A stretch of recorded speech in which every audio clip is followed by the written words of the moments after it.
Hi guys, my name is Tomer Asker, and I'm going to show you how to download the GeoLayers 3 plugin for free. And this is the free trial. It's about 2 weeks. This will help you evaluate if you really want to invest in the GeoLayers 3 plugin, which is quite pricey. So without further ado, let's get into the video.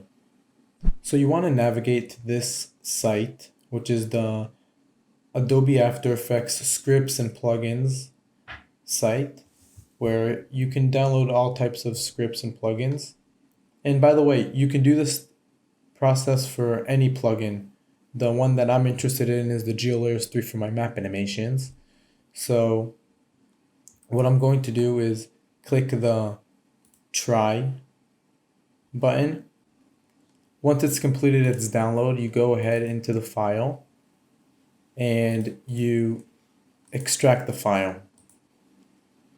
We're going to download this thing, which is a ZXP installer, which is basically going to let us access the GeoLayers 3 files.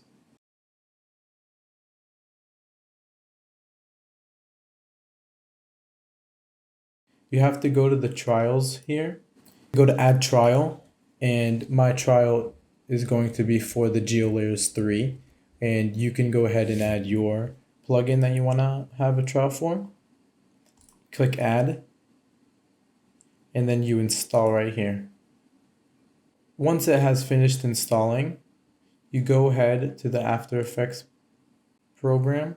Once you've entered After Effects, you go ahead to the Windows, Extensions, and here's the GeoLayers 3. You can do this process for any plugin that you need. And there you go. If you found this helpful, don't forget to subscribe and leave a like. I'll see you guys in the next one.